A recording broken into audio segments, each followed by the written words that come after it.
I'm Andrew Huberman, and I'm a professor of neurobiology and ophthalmology at Stanford School of Medicine. Today's podcast episode is all about sleep. We're also going to talk about the mirror image of sleep, which is wakefulness. Now, these two phases of our life, sleep and wakefulness, govern everything about our mental and physical health. In doing so, we're also going to discuss how to get more focused and alert in wakefulness. So what determines how well we sleep and the quality of our wakeful state? Turns out that's governed by two forces. The first force is a chemical force. It's called adenosine. Adenosine creates a sort of sleep drive or a sleep hunger. And a good way to remember this and think about adenosine is to think about caffeine. Caffeine, for most people, wakes them up. It makes them feel more alert. Caffeine acts as an adenosine antagonist. So the reason caffeine wakes you up is because it blocks the sleepiness receptor.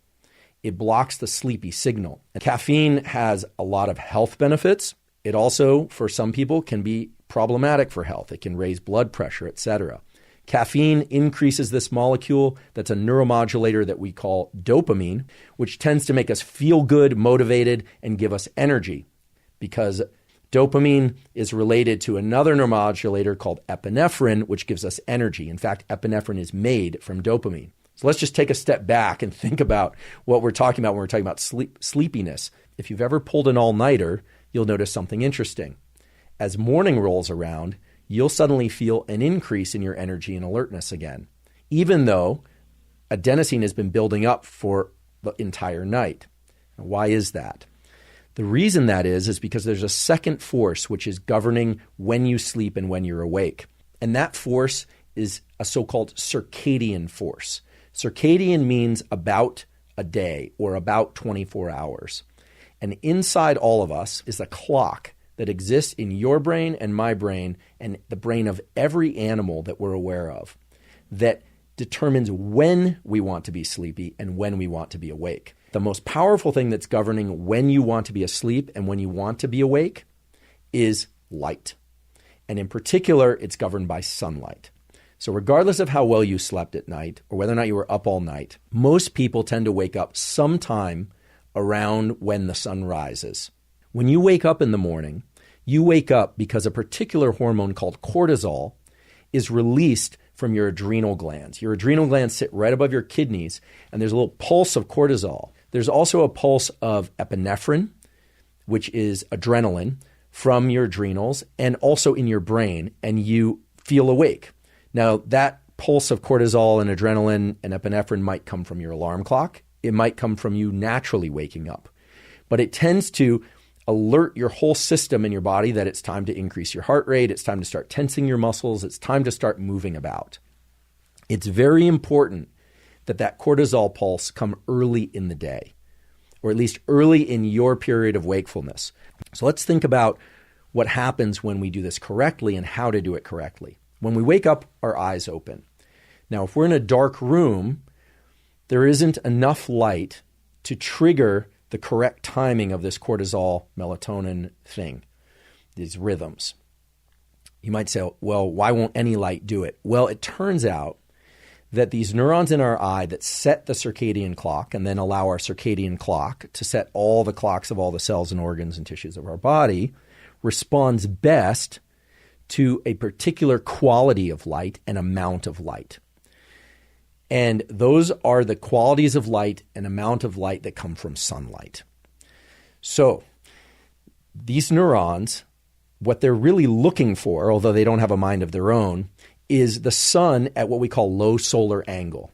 The eye and the nervous system don't know anything about sunrises or sunsets. It only knows the quality of light that comes in when the sun is low in the sky. The system evolved so that when the sun is low in the sky, there's a particular contrast between yellows and blues that triggers the activation of these cells. However, if you wake up a few hours after the sunrise, which I tend to most days personally, you still want to get outside and view sunlight. You don't need the sunlight beaming you directly in the eyes. There's a lot of photons, light energy, that's scattered from sunlight at this time. But the key is to get that light energy from sunlight, ideally, into your eyes. It's critically important that you get outside to get this light. I had a discussion with a colleague of mine, Dr. Jamie Zeitzer, who's in the Department of Psychiatry and Behavioral Sciences at Stanford, a world expert in this, and he tells me that it's 50 times less effective to view this sunlight through a window, through a car windshield, or through a side window of a car than it is to just get outside with no sunglasses and view light early in the day. Once the sun is overhead, the quality of light shifts so that you miss this opportunity to time the cortisol pulse. And that turns out to be a bad thing to do. You really want to time that cortisol pulse properly, because we'll get into this a little bit more later, but a late shifted cortisol pulse, in particular a 9 p.m. or 8 p.m. increase in cortisol, is one of the consequences and maybe one of the causes of a lot of anxiety disorders and depression. So it's kind of a chicken egg thing. We don't know whether or not it's correlated with, it's the cause or the effect, but it's a signature of depression and anxiety disorder. Bringing that cortisol pulse earlier in your wakeful period, earlier in your day, has positive benefits ranging from blood pressure to mental health, etc. I'm not going to list them all off because there are just so many of them, but many, many positive things happen when you are getting the cortisol early in the day, far away from your melatonin pulse. Okay, so get up each morning, try and get outside. I know that can be challenging for people, but anywhere from 2 to 10 minutes of sunlight exposure is going to work well for most people. So thank you so much for your time and attention, and above all, thank you for your interest in science.